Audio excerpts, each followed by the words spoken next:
Okay, about goodness today, and actually,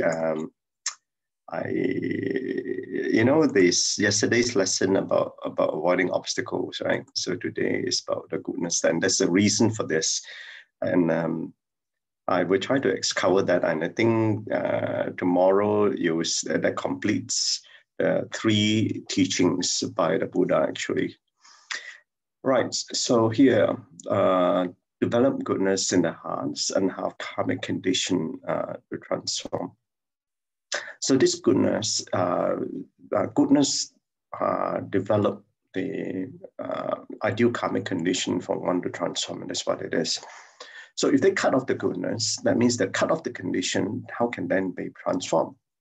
The Buddha skillfully thought the provisional teachings by expounded the 3 vehicle teachings, provisional, because that's not what the teaching that he actually wanted to do, which was actually this one single great vehicle. So there was a great graduation, which is the provisional teachings. And so that sentient beings could avoid being harmed by the 5 debilities and the 6 sufferings. So this is which is very much the teaching yesterday about avoiding the obstacles, right? So this part about these 5 debilities and the sufferings, obviously, the answer to that is to avoid those causes. And avoiding those causes is to stop doing evil, stop your afflictions. So therefore, today is about doing good. So we may have been born in karmic condition that causes us tremendous suffering. And despite all this, so we got to accept this life that we have. But we also need to appreciate the life that we have, because it takes, as I shared with you a few days ago about the 8 freedoms and 10 endowments, so which we already have. So as such, we have to seize this life, despite whatever condition it may be, to be in practice. But then having said that, if one is born in an affluent family and still don't have enough, but then there are people who, and they don't feel very contented. But then you got a poor in Africa, and they feel very contented. So therefore, one is wealthy when contented. It's not so much of what one person has. One person people can be the billionaire, but so long as it's not contented, it can't be wealthy. But one who is not could be poor materially, but if the person is contented, that person is wealthy. So whether people experience suffering or joy depends on how they accept their life. So the seed of self-development. So we, like Sister Stephanie say, we have to awaken ourselves, right? So therefore, once we understand the path, we need to transform ourselves, and then nobody else can do that. So it's a path of self-cultivation. So the Buddha has taught various methods so to awaken us, depending on the capabilities, of course. And if one will give rise to kind thoughts, I mean, this is what we're trying to do as much good as we can. We're born in the heavenly realm. But otherwise, obviously, then there will be suffering and vanish down to the 3 evil destinies, and be amongst the poorest among the poor, and face unbearable suffering as human beings. And all these things are cause and effects that we have to face.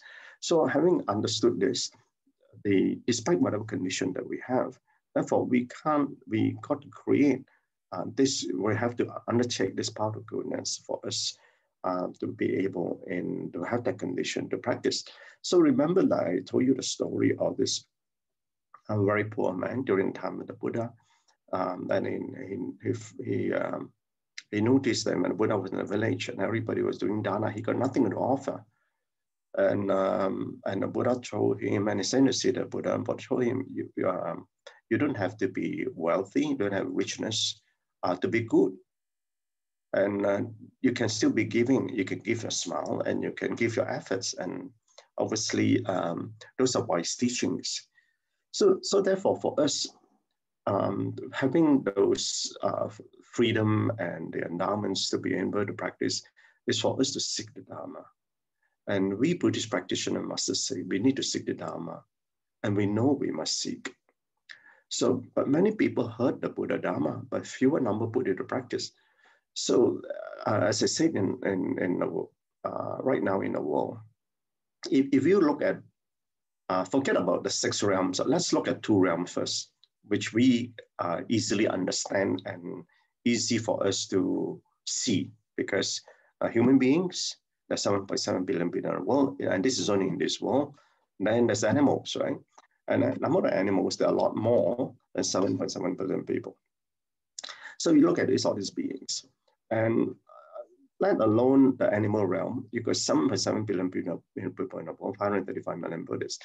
But how many actually put into practice? A very, very small number. So you remember in one of the early teaching master mentioned about there are more people down in lower realm than those people in a higher realm.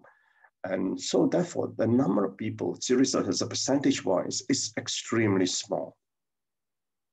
So therefore, we need to seek to awaken ourselves and put into practice by giving and transforming sentient beings. And then by giving and transforming sentient beings is to help to alleviate the suffering of others. But there's also the process of which we transform ourselves, because in the activity of serving, what are you serving? What are you giving? You're giving away your selfishness, okay? And so in so giving, you're actually in the process of which you're growing from self to non-self. And that's what transformation that we should be having. So what are these lessons that we learn from here? If we walk the same path, we will discover our nature of true suchness. And this is the path, whatever this true suchness that we have. And this is the paradox about the path. It is about the path of losing. It's about losing ourselves. It's a path of losing ourselves to understand ourselves. Isn't that the paradox? So we're going to lose ourselves to understand ourselves. And that self that you want to learn is the emptiness of the skandha, emptiness of phenomena of things, and to realize that non-self is only from the non-self, then you can understand the true nature of the Buddha nature in all of us. And that is what the Bodhisattva path is about. So to do this, we must go among the people and realize the principles of suffering, causation, and cessation, and the path. But when you do all these things and you do so, we stop doing evil, which is what eliminate our afflictions, and moving forward steadily along the Bodhisattva path to do good. So stop doing and do only good, which is what the ending line is. So in so doing, and we can return our true nature. So if you remember these 3 principles of what the Buddha taught, stop doing, do only good. So you can speculate, or rather you can understand what is tomorrow's teaching is going to be about. It's about the mind. So in contemplation, a very short contemplation today. Such is life becoming, okay, which is coming to you. It happens for no reason. But yet, it happens for a good reason. On relationship, a very, very short one. You see the goodness in all simply because there is goodness in you. Okay, Gan En, brothers and sisters, for today. Gan En, thank you so much, Brother Chin, our happy president, for the wonderful, wonderful sharing.